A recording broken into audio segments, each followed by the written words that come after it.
নমস্কার বন্ধুরা, রুমার গল্পের দুনিয়ায় আপনারা সকলে স্বাগত।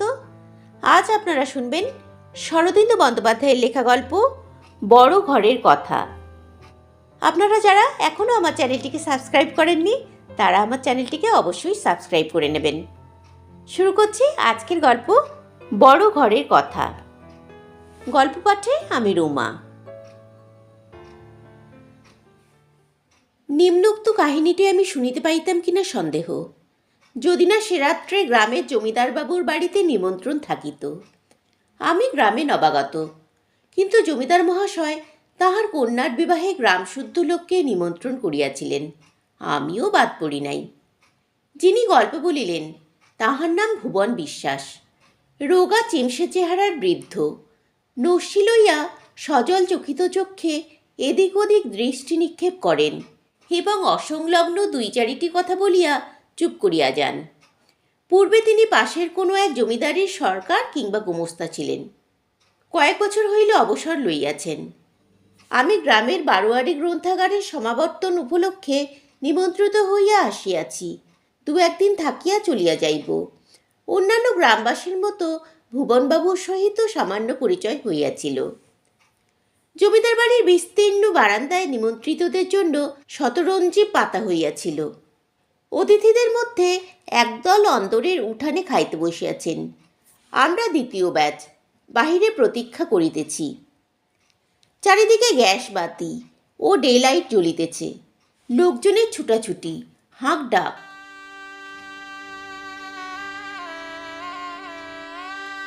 মাঝে মাঝে সানাই টান ধরিতেছে। রাত্রি আন্দাজ 9টা। আমি এবং ভুবনবাবু বারান্দার এক কোণে বসিয়াছিলাম। এদিকটা একটু নিরিবিলি। ভুবনবাবু দুই একটা অসংলগ্ন কথা বলিতেছিলেন। এই সময় ফটকের সামনে একটি জুড়ি গাড়ি আসিয়া থামিল। ভুবনবাবু একবার গলা বাড়াইয়া দেখিয়া চট করিয়া পিছনে ফিরিয়া বসিলেন। আমি জিজ্ঞাসা করিলাম, কারা এলো? ভুবনবাবু ঘাড় ফিরাইলেন না। ঠোঁটের কোণ হইতে তেচ্ছাভাবে বলিলেন, রামপুরের জমিদার আর তার মা। গৃহস্বামী ছুটিয়া আসিয়া নবাগতদের অভ্যর্থনা করিলেন। জুড়ি হইতে নামিলেন একটি বিধবা মহিলা এবং সিল্কের পাঞ্জাবি পরা এক যুবক। মহিলাটির বয়স অনুমান 45। এককালে রূপসী ছিলেন। রাশভারী চেহারা, মুখে আভিজাত্যের দৃঢ়তা পরিস্ফুট। পুত্রটি কিন্তু অন্য প্রকার। চেহারা এমন কিছু কুদর্শন নয়, কিন্তু মুখে আভিজাত্যের ছাপ নাই। সাজ পোশাকের মহার্ঘতা এবং মুখের উন্নাসিক ঔদ্ধত্য দিয়া সহজাত কৌলিন্যের অভাব পূরণ করিবার চেষ্টা আছে, কিন্তু সে চেষ্টা সম্পূর্ণ সফল হয় নাই। গৃহস্বামী মাননীয় অতিথিদের লইয়া ভিতরে চলিয়া গেলেন। ভুবনবাবু এবার ফিরিয়া বসিলেন। দীর্ঘ অ্যাক্টিভ নস্যি লইয়া সজল চক্ষে এদিক ওদিক চাহিলেন। তারপর চাপা তিক্তস্বরে বলিলেন, বড় ঘরের বড় কথা। এখানেই গল্পের সূত্রপাত। তারপর কয়েক কিস্তিতে ভাঙা ভাঙাভাবে গল্পটি শুনিয়াছিলাম।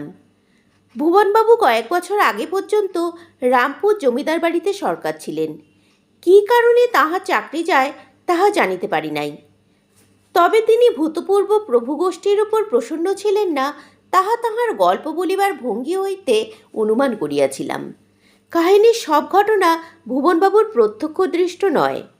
ময়না নাম্নী এক দাসীর কাছে তিনি অনেকখানি সংগ্রহ করিয়াছিলেন। তার উপর আমি খানিকটা রং চড়াইয়াছি। সুতরাং কাহিনীটি 16 আনা নির্ভরযোগ্য মনে করিলে অন্যায় হইবে। রবীন্দ্রনাথের মানবীর মতো ইহার অর্ধেক কল্পনা। বর্তমানকালে বাংলাদেশের জমিদার শ্রেণীর যে দুরবস্থা হইয়াছে, 30-40 বছর আগেও ততটা হয় নাই। মারাত্মক রকম বদখেয়ালি না হইলে বেশ সম্ভ্রান্তভাবে চলিয়া যাইত। দোল দুর্গোৎসব 12 মাসে 13 পার্বণ করিয়াও সচ্ছলতার অভাব ঘটিত না। রামপুরের জমিদার আদিত্যবাবু ছিলেন শুদ্ধ সংযত চরিত্রের মানুষ।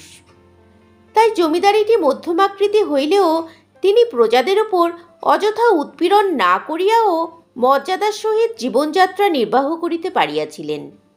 36 বছর বয়সে তিনি বিপত্নিক হন। এবং একমাত্র কন্যা প্রভাবতীর মুখ চাহিয়া পুণ্যাম নরক হইতে ত্রাণ লাভের অজুহাতেও দ্বিতীয়বার দ্বার পরিগ্রহ করেন নাই। মাতার মৃত্যুকালে প্রভাবতীর বয়স ছিল 9 বছর। এ বয়সের মেয়েরা সাধারণত বেড়া বিনুনি বাঁধিয়া খেলাঘরে পুতুল খেলায় মত্ত থাকে, কিন্তু প্রভাবতীর চরিত্র এই বয়সেই ছেলে মানুষে বর্জন করিয়া একেবারে দৃঢ়ভাবে গঠিত হইয়া উঠিয়াছিল। তাহাকে লালন করিবার প্রয়োজন হয় নাই, সেই বরঞ্চ পরিবারস্থ সকলকে শাসন তাড়ন করিয়া বশীভূত করিয়াছিল। জমিদার পরিবারের অনিবার্য বিধবা পিসিমাসিরা তাহাকে ভয় করিয়া চলিতেন। ঝি চাকর নির্বিচারে তাহার আদেশ পালন করিত। আদিত্যবাবু সগর্ব স্নেহে ভাবিতেন, আমার মেয়ে 7টা ছেলের সমান, প্রভাবতীর ছেলেরাই হবে আমার বংশধর। প্রভাবতীর বয়স যখন 12 বছর, তখন আদিত্যবাবু তাহাকে জমিদারি সংক্রান্ত পরামর্শের আসরে ডাকিয়া পাঠাইলেন। দেখা গেল এদিকেও তাহার বুদ্ধির প্রাঞ্জলতা কাহারও অপেক্ষা কম নয়। নায়েব মোক্তার এই এক ফোঁটা মেয়ের বুদ্ধি দেখিয়া অবাক হইয়া গেলেন। আদিত্যবাবুর মুখ স্নেহগর্বে উজ্জ্বল হইয়া উঠিল। নায়েব মোহিনীবাবু গদগদ স্বরে বলিলেন, মা আমাদের রূপে লক্ষ্মী, গুণে সরস্বতী। তারপর হইতে যখনই বিষয় সংক্রান্ত সলা পরামর্শের প্রয়োজন হইত, আদিত্যবাবু নায়েবকে বলিতেন, আমাকে আর কেন, প্রভাকে জিজ্ঞেস করো গিয়ে। নায়েব অন্তর্মহলে প্রবেশ করিতেন, ডাক দিয়া বলিতেন, কোথায় গো মা লক্ষ্মী, তোমার সঙ্গে পরামর্শ আছে যে। ঠাকুরঘর হইতে হাসি মুখ বাড়াইয়া প্রভাবতী বলিত, কাকা একটু বসতে হবে, ঠাকুরের প্রসাদ না পেয়ে যেতে পাবেন না। ওরে ময়না, কাকার জন্য আসন পেতে দে। ময়না প্রভাবতীর খাস চাকরানি, বয়স দুজনের প্রায় সমান। ময়না কার্পেটের আসন পাতিয়া দিত, নায়েব উপবেশন করিতেন।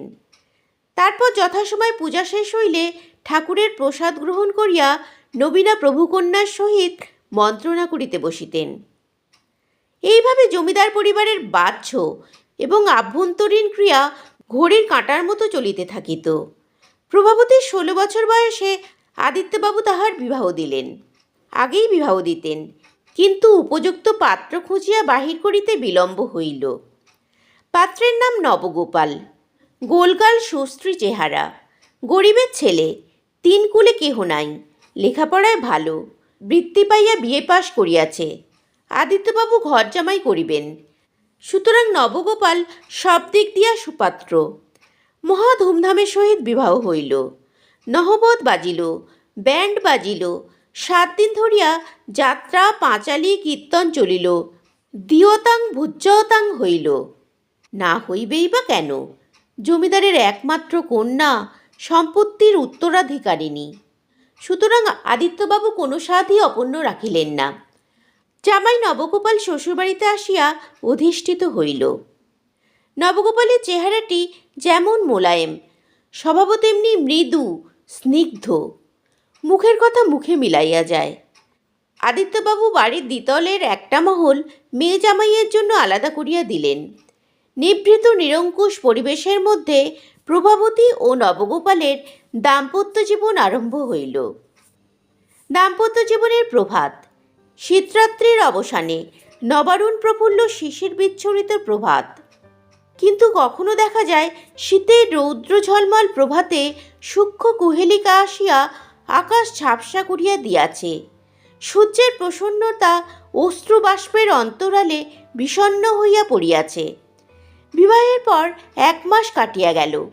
ধীরে ধীরে আদিত্যবাবু এবং পরিবারস্থ সকলেই যেন অনুভব করিলেন, যেমনটি হওয়া উচিত ছিল তেমনটি হয় নাই। কোথায় যেন খুঁত রহিয়া গিয়াছে। কিন্তু কি খুঁত, কোথায় খুঁত? আদিত্যবাবু উদ্বিগ্ন হইয়া উঠিলেন, অথচ কাহাকেও প্রশ্ন করিতে পারিলেন না। গৃহিণী বাঁচিয়া থাকিলে প্রশ্ন করিবার প্রয়োজন হইত না, কিন্তু মাতৃহীনা কন্যার মনের কথা জানা যায় কি করিয়া?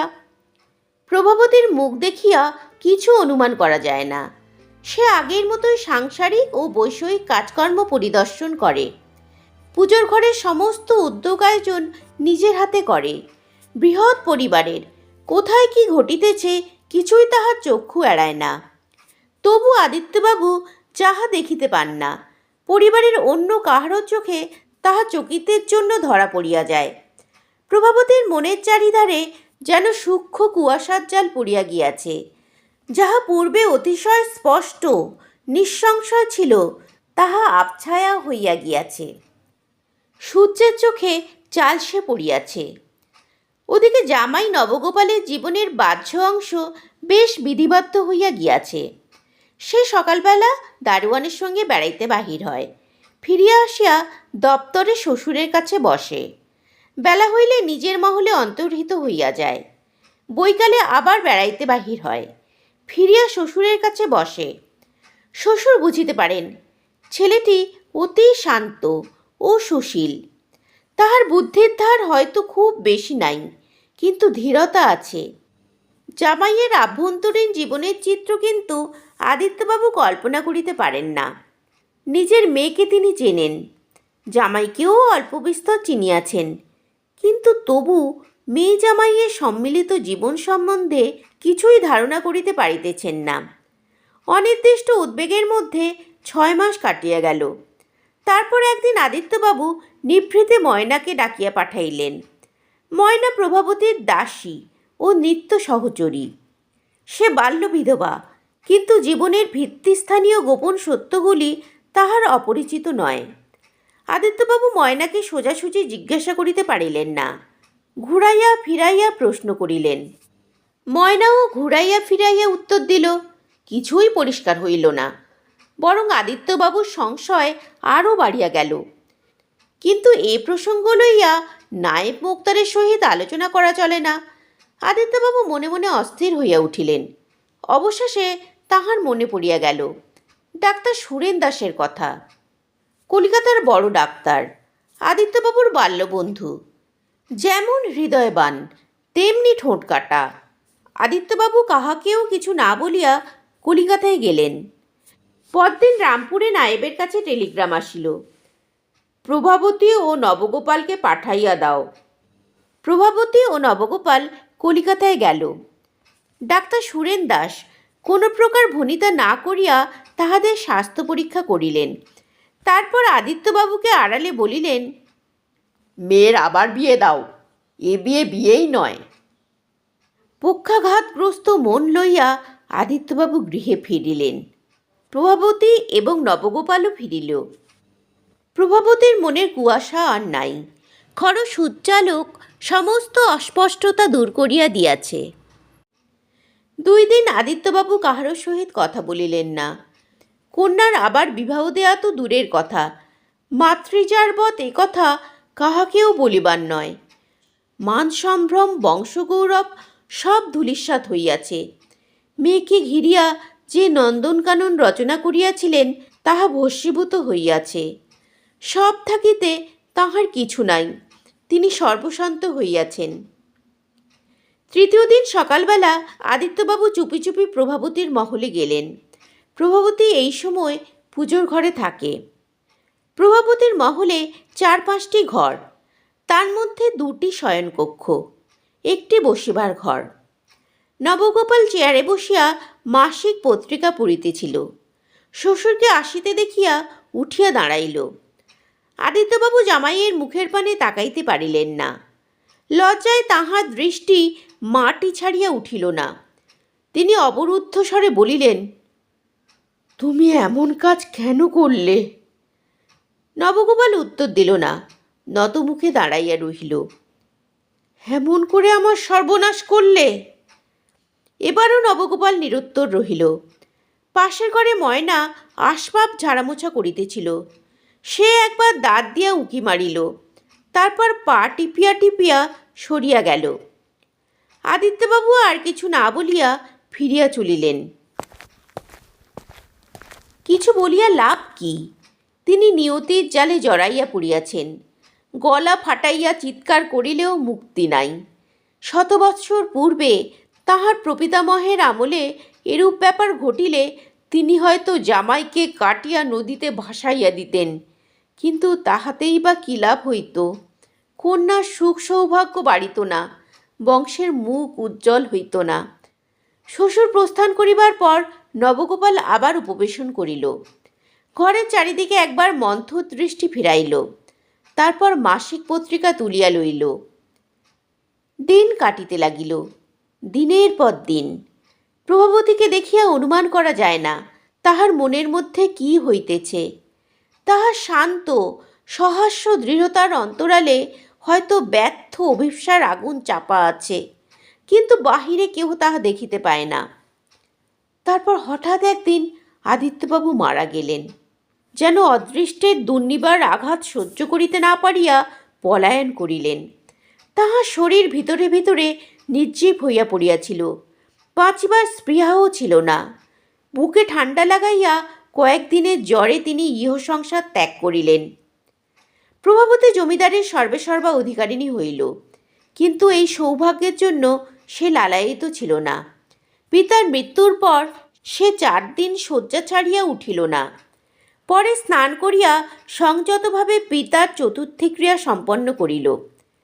জমিদার সংসার পূর্বের মতোই চলিতে লাগিল।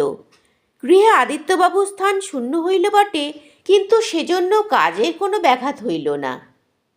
নবগোপাল শ্বশুরের স্থান অধিকার করিবার চেষ্টা করিল না। যেমন নির্লিপ্ত ছিল তেমনই রহিল। নাই প্রভাবতীর সহিত পরামর্শ করিয়া কাজ চালাইতে লাগিলেন।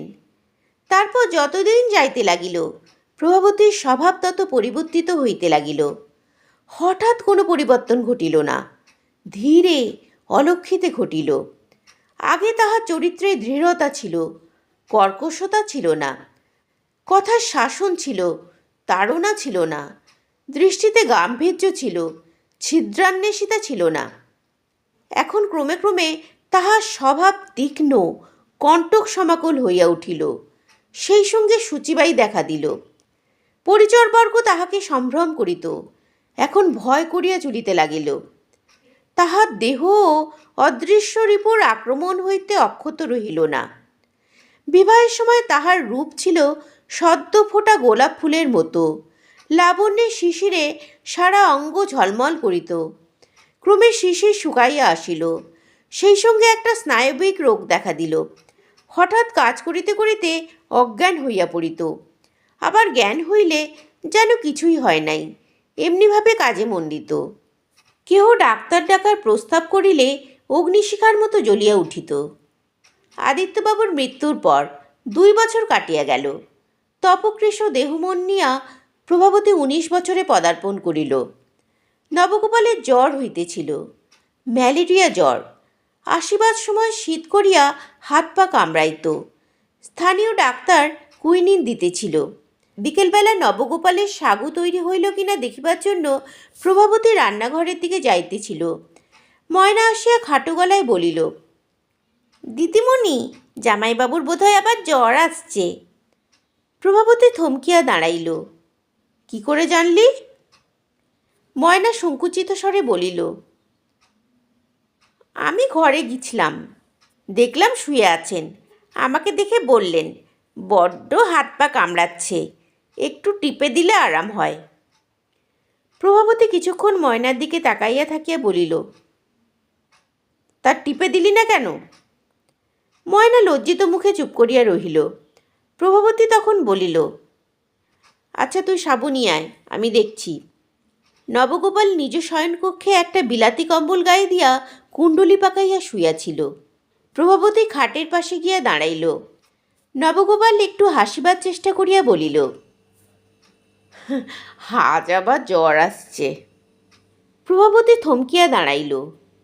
প্রভাবতী নরম সুরে বলিল, হাত পা কামড়াচ্ছে, আমি টিপে দেব? নবগোপাল ব্যস্ত ও বিব্রত হইয়া উঠিল। না না, তুমি কেন, সদর থেকে একটা চাকরকে ডেকে পাঠাইলেই তো হয়। তার দরকার নেই, আমি দিচ্ছি। প্রভাবতী খাটে উঠিয়া বসিয়া নবগোপালের গা হাত টিপিয়া দিতে লাগিল। নবগোপাল আড়ষ্ট হইয়া শুইয়া রহিল। কিছুক্ষণ নীরবে কাটিবার পর প্রভাবতী বলিল, ডাক্তারটা হয়েছে হতচ্ছাড়া। কুম্বুলে ডাক্তার আর কত ভালো হবে, এক্ষুনি ডেকে পাঠাচ্ছি তাকে। জ্বর সারাতে হয় সারাক, নইলে বিদেয় হোক। ইতিমধ্যে নবগোপালের কাঁপুনি বাড়িয়াছিল। সে কাঁপিতে কাঁপিতে বলিল, এখন ডাক্তার ডেকে কি হবে, জ্বরটা ছাড়ুক বলিয়া মাথার ওপর কম্বল চাপা দিল। প্রভাবতী উঠিয়া গিয়া নিজের ঘর হইতে আর একটা কম্বল আনিয়া নবগোপালের গায়ে চাপা দিল। বলিল, আসুক ডাক্তার, নিজের চোখে দেখুক, ম্যালেরিয়া সারাতে পারে না। এই সময় ময়না সাগুর বাটি লইয়া প্রবেশ করিলে প্রভাবতী বলিল, ময়না, সাগু রাখ, সদরে গিয়ে ডাক্তারকে ডেকে আনতে বল। ডাক্তার এসে বসে থাকুক, জ্বর সারলে ওষুধ দিয়ে তবে যাবে।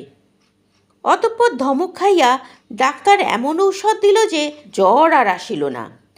নবগোপাল ক্রমে সুস্থ হইয়া উঠিল। গ্রাম্য ডাক্তার সাধারণত একটু হাতে রাখিয়া চিকিৎসা করে। একদিনে জ্বর ছাড়িয়া গেলে জ্বরের লঘুতাই প্রমাণ হয়, ডাক্তারের কেরামতি প্রমাণ হয় না।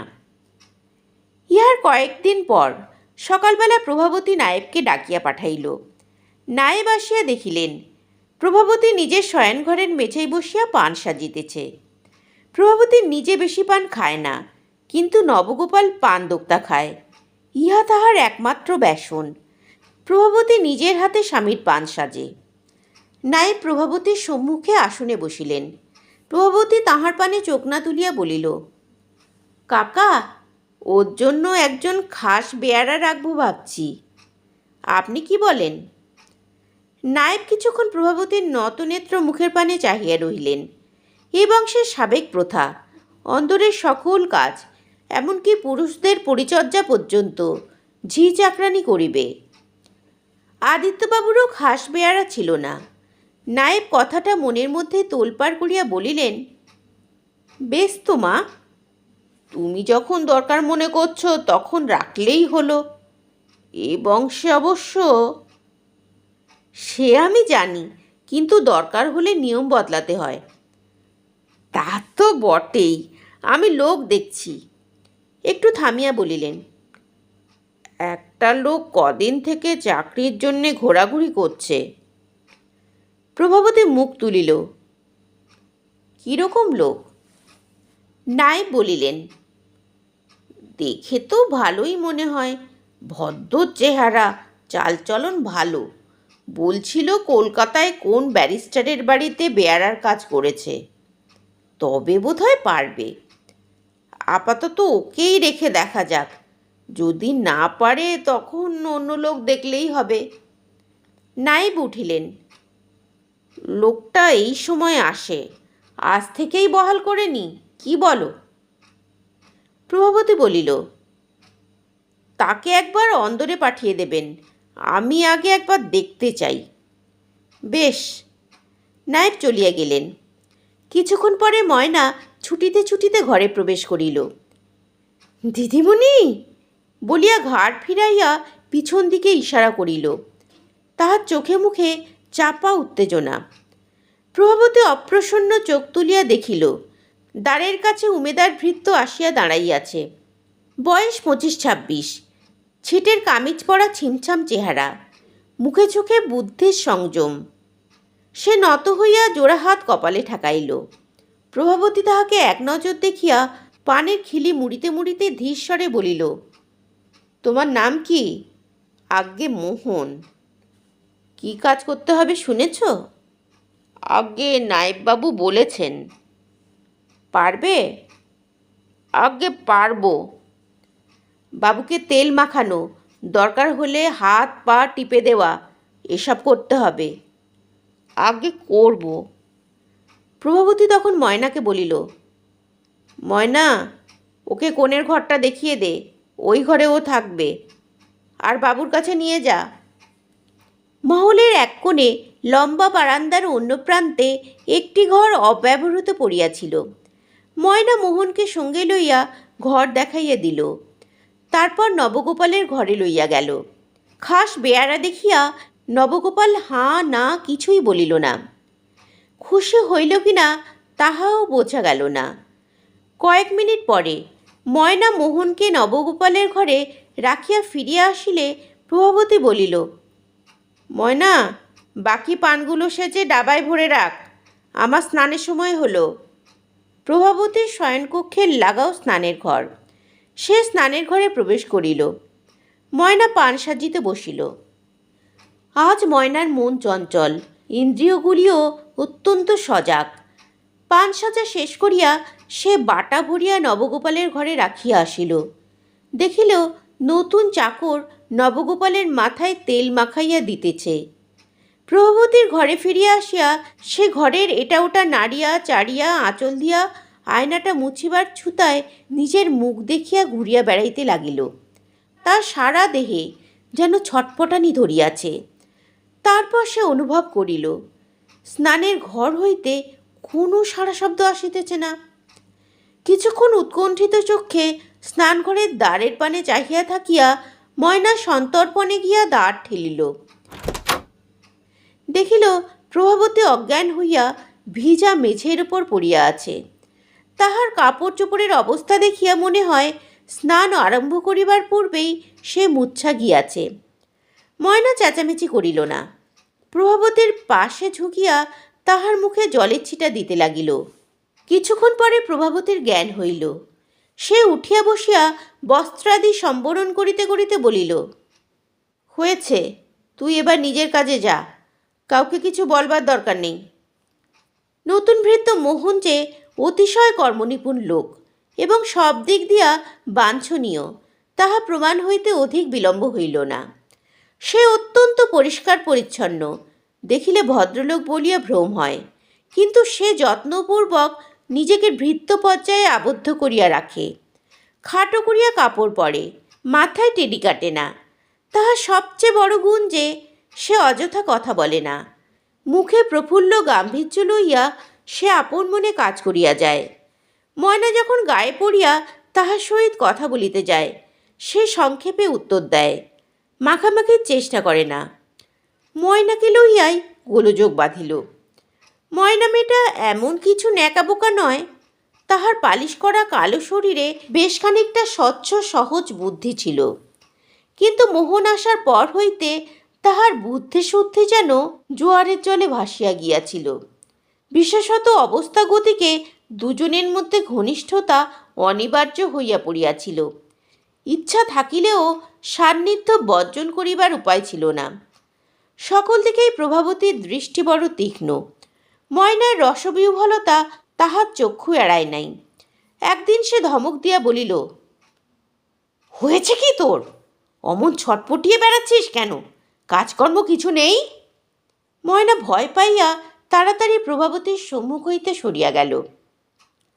এইভাবে মোহন নিযুক্ত হইবার পর মাসখানেক কাটিল। গ্রীষ্মকাল আসিল। আকাশে যেমন অলক্ষিতে বাষ্প সঞ্চিত হইয়া কালবৈশাখীর ভূমিকা রচনা করে, তেমনি জমিদার পরিবারের শত কর্মবহুলতার অন্তরালে ধীরে ধীরে উষ্ণতার স্বচ্ছ মেঘ সঞ্চিত হইতে লাগিল। বৈশাখ মাসের শেষের দিকে এক সকালে প্রভাবতী দ্বিতলের জানালায় দাঁড়াইয়া বাহিরের দিকে তাকাইয়াছিল। রাত্রে গরমে ভালো ঘুম হয় নাই। উত্তপ্ত মুখের উপর সকালবেলাকার স্নিগ্ধ বাতাস মন্দ লাগিতেছিল না, কিন্তু এই স্নিগ্ধতা ক্রমে দ্বীপ্রহরের খরপ্রদাহে পরিণত হইবে, এই শঙ্কা তাহার মনের মধ্যে জড়াইয়া জড়াইয়া তাহার জীবনটাকেই দুর্বহ করিয়া তুলিতেছিল। মনে প্রশ্ন জাগিতেছিল, আরম্ভে এতটুকু সরসতা দিয়া ভগবান মানুষকে সারা জীবনের জন্য দুস্তর মরুভূমির শুষ্কতার মধ্যে ঠেলিয়া দিয়াছেন কেন? মা, কালীপুরের ভবনাথ চৌধুরী তার ছোট ছেলেকে নেমন্তন্ন করতে পাঠিয়েছেন। প্রভাবতী দিবাস্বপ্ন হইতে জাগিয়া উঠিল। দেখিল নায়েব দ্বারের কাছে আসিয়া দাঁড়াইয়াছেন। কিসের নেমন্তন্ন? নায়েব বলিলেন, চৌধুরী মশায়ের প্রথম নাতির অন্নপ্রাশন। খুব ঘটা করেছেন, বলে পাঠিয়েছেন তোমাকে যেতেই হবে। প্রভাবতীর মুখখানা সাদা হইয়া গেল। চৌধুরী মশাই পাশের গ্রামের জমিদার। আদিত্যবাবুর সহিত বিশেষ হৃদ্যতা ছিল। 1.5 বছর আগে তিনি বড় ছেলের বিবাহ দিয়াছিলেন, এখন নাতির অন্নপ্রাশন। প্রভাবতী রুদ্ধস্বরে বলিল, আমি যেতে পারবো না কাকা, নায়েব বলিলেন। কিন্তু সেটা কি উচিত হবে মা? আগ্রহ করে নিজের ছেলেকে নেমন্তন্ন করতে পাঠিয়েছেন, যদি না যাও ক্ষুণ্ণ হবেন। লোকলৌকিকতাও রাখা দরকার। প্রভাবতী জানালার দিকে মুখ ফিরাইয়া দাঁড়াইল, বলিল, বলে দেবেন আমার শরীর খারাপ, আমি যেতে পারবো না। আজ ছেলের জন্য রূপোর ঝিনুকবাটি পাঠাতে হবে, তার ব্যবস্থা করুন। নায়েব মহাশয় কিছুক্ষণ স্তব্ধ মুখে দাঁড়াইয়া থাকিয়া ধীরে ধীরে নামিয়া গেলেন। জানালার বাহিরে বাতাস ক্রমে উষ্ণ হইয়া উঠিতেছিল। প্রভাবতীর দুই চক্ষু জ্বালা করিয়া জলে ভরিয়া উঠিল। সে আঁচলে চোখ মুছিয়া পালঙ্কে আসিয়া বসিল। ধরা ধরা গলা পরিষ্কার করিয়া ডাকিল, ময়না। ময়না সাড়া না পাইয়া প্রভাবতী বিরক্ত বিস্ফারিত চক্ষে দ্বারের পানে চাহিল। ময়না সর্বদা কাছে কাছে থাকে, একবারের বেশি দুবার তাহাকে ডাকিতে হয় না। প্রভাবতী উঠিয়া ঘরের বাহিরে আসিল। লম্বা বারান্দার অপর প্রান্তে মোহনের ঘর। ময়না দ্বারের চৌকাঠে ঠেস দিয়া দাঁড়াইয়া ঘরের ভিতরে চাহিয়া আছে। প্রভাবতী নিঃশব্দ পদে কাছে আসিয়া দাঁড়াইল, তবু ময়না জানিতে পারিল না মোহন ঘরের মেঝেই মাদুর পাতিয়া নবগোপালের একখানা শান্তিপুরে ধুতি চুনট করিতেছে। ময়না তন্ময় সম্মোহিত হইয়া তাহাই দেখিতেছে। এতক্ষণ প্রভাবতীর মনে যে অবরুদ্ধ বাষ্প তাল পাকাইতেছিল, এই ছিদ্রপথে তাহা বাহির হইয়া আসিল। সে তীব্র স্বরে বলিল, ময়না, কি হচ্ছে তোর এখানে? ডাকলে শুনতে পাও না? ময়না চমকিয়া প্রভাবতীকে দেখিয়া যেন কেঁচো হইয়া গেল। দিদিমণি, তুমি ডেকেছিলে? আমি আমি শুনতে পাইনি। দাঁতে দাঁত চাপিয়া প্রভাবতী বলিল, শুনতে পাওনি? এসো এদিকে একবার, ভালো করে শোনাচ্ছি। সে ফিরিয়া চলিল। ময়না শঙ্কিত শীর্ণ মুখে তাহার পিছনে চলিল। মোহন প্রভাবতীর স্বর শুনিয়া চকিতে মুখ তুলিয়াছিল, আবার ঘাড় হেঁট করিয়া কাজে মন দিল। ময়নাকে লইয়া প্রভাবতী নিজের ঘরের দ্বার বন্ধ করিল। প্রজ্বলিত চক্ষে চাহিয়া বলিল, ভেবেছিস কি তুই সাপের 5 পা দেখেছিস? ময়না ক্রন্দনোন্মুখ ভয়ার্ত মুখে দাঁড়াইয়া রহিল। প্রভাবতী বলিল, ভেবেছিস আমার চোখ নেই, কিছু দেখতে পাই না? মোহনের সঙ্গে তোর কি? খুলে বল হতভাগী, নইলে ঝেঁটিয়ে তোর বিষ ছাড়ব। ময়না প্রভাবতীর পায়ের উপর আছড়াইয়া পড়িল। কাঁদিতে কাঁদিতে বলিল, আমি কোনো পাপ করিনি দিদিমণি, তোমার পা ছুঁয়ে বলছি। প্রভাবতী পা সরাইয়া লইয়া বলিল, হয়েছে, তোর আর ন্যাকামি করতে হবে না, আমি সব বুঝি। তোকেও ঝ্যাঁটা মেরে বিদেয় করব, ওকেও বিদেয় করব। আমার বাড়িতে ওসব চলবে না। আমার কোনো দোষ নেই দিদিমণি। তোর দোষ নেই, সব দোষ তোর। তুই না বিধবা? তোর মাথা মুড়িয়ে গাঁ থেকে দূর করে দেব। নষ্টামির আর জায়গা পাসনি? ভয়ে দিশাহারা হইয়া ময়না প্রভাবতীর পায়ে মাথা কুটিতে লাগিল। আমার দোষ নেই, আমার দোষ নেই। মা কালীর দিব্যি, বাবা তারকনাথের দিব্যি, আমি কিছু করিনি, ওই আমাকে ডেকেছে। কি বললি? তোকে ডেকেছে? হ্যাঁ, আজ রাত্রিরে ওর ঘরে যেতে বলেছে। প্রভাবতী ক্ষণিকের জন্য হতবাক হইয়া গেল, তারপর গর্জিয়া উঠিল, তাই বুঝি সকাল থেকে ওর দৌড়ে ধন্না দিয়েছিস? হরামজাদি, তোকে আঁশ বটিতে কুটবো আমি, কুটে কুকুর দিয়ে খাওয়াবো। ময়না মাথা কুটিতে কুটিতে বলিল, তাই করো দিদিমণি, তাই করো, আমার সব জ্বালা জুড়োক। প্রভাবতী কিছুক্ষণ অঙ্গারচক্ষু মেলিয়া ময়নার পানে চাহিয়া রহিল। তারপর তাহার নড়া ধরিয়া তুলিয়া স্নানঘরের দিকে টানিয়া লইয়া যাইতে যাইতে বলিল, আজ সারাদিন সারা রাত ঘরে বন্ধ থাকবি তুই, খেতে পাবি না। আর মোহনের ব্যবস্থাও আমি করছি। ময়নাকে সে স্নানঘরে ঠেলিয়া দিয়া বাহির হইতে শিকল টানিয়া দিল। নিজের শয্যাপার্শ্বে ফিরিয়া আসিয়া সে কয়েক মিনিট গুম হইয়া বসিয়া রহিল, তারপর শুইয়া পড়িল। কিছুক্ষণের জন্য তাহার সংজ্ঞা রহিল না। জ্ঞান হইবার পরও প্রভাবতী শয্যায় পড়িয়া রহিল, উঠিল না। দ্বীপ্রহরে খাইবার ডাক আসিলে সে বলিয়া পাঠাইল, আমার শরীর খারাপ, কিছু খাবো না। ময়নাও খাবে না। নবগোপাল আহারাদি সম্পন্ন করিয়া প্রভাবতীর খাটের পাশে আসিয়া দাঁড়াইল। শান্ত কণ্ঠে বলিল, শরীর খারাপ হয়েছে? ডাক্তারকে খবর পাঠাবো? দরকার নেই বলিয়া প্রভাবতী পাশ ফিরিয়া শুইল। নবগোপাল আরও কিছুক্ষণ দাঁড়াইয়া থাকিয়া লঘুপদে নিজের ঘরে চলিয়া গেল। নিঃসঙ্গ দ্বীপ্রহর ক্রমে পশ্চিমে গড়াইয়া পড়িল। হঠাৎ অসহ্য গরম কাটিয়া সনসন বাতাস বহিল। আকাশের কোণ হইতে রাশি রাশি কালো মেঘ ছুটিয়া আসিয়া আকাশ দখল করিয়া বসিল। ঝমঝম ঝড়ঝড় বৃষ্টি আরম্ভ হইল। প্রভাবতী উঠিয়া জানালা খুলিয়া দিল। প্রবল বাতাসের সঙ্গে বৃষ্টির ছাঁট তাহার মুখ ভিজাইয়া দিল, বুকের কাপড় ভিজাইয়া দিল। ক্রমে দিন শেষ হইয়া রাত্রি আসিল। ঝড় বৃষ্টি থামিল। আকাশে বাতাসে স্নিগ্ধ শীতলতা। ধরণীর বুকে তৃষ্ণা নিবৃত্তির পরিপূর্ণ তৃপ্তি। প্রভাবতী আবার শয্যায় গিয়া শয়ন করিল। শুষ্ক দহমান অন্তর লইয়া পড়িয়া রহিল। সৃষ্টির মধ্যে সেই যেন শুধু সৃষ্টি ছাড়া। দাসী ঘরে আলো দিতে আসিল। প্রভাবতী একবার চোখ খুলিয়া আবার চোখ বুজিল। বলিল, আলো দরকার নেই, নিয়ে যা। দ্বীপ্রহর রাত্রি। বাড়িতে কোথাও আলো নাই, শব্দ নাই। নিশিথিনী যেন সর্বাঙ্গে শীতলতার চন্দন প্রলেপ মাখিয়া গভীর নিদ্রায় অভিভূত। অন্ধকার ঘরে প্রভাবতী শয্যায় উঠিয়া বসিল। কিছুক্ষণ কান পাতিয়া রহিল। তারপর নিঃশব্দে উঠিয়া নবগোপালের ঘরে উঁকি মারিল। নবগোপালের ঘরে ক্ষীণ নৈশপ্রদীপ জ্বলিতেছে। নবগোপাল শয্যায় নিদ্রামগ্ন। তাহার অল্প অল্প নাক ডাকিতেছে।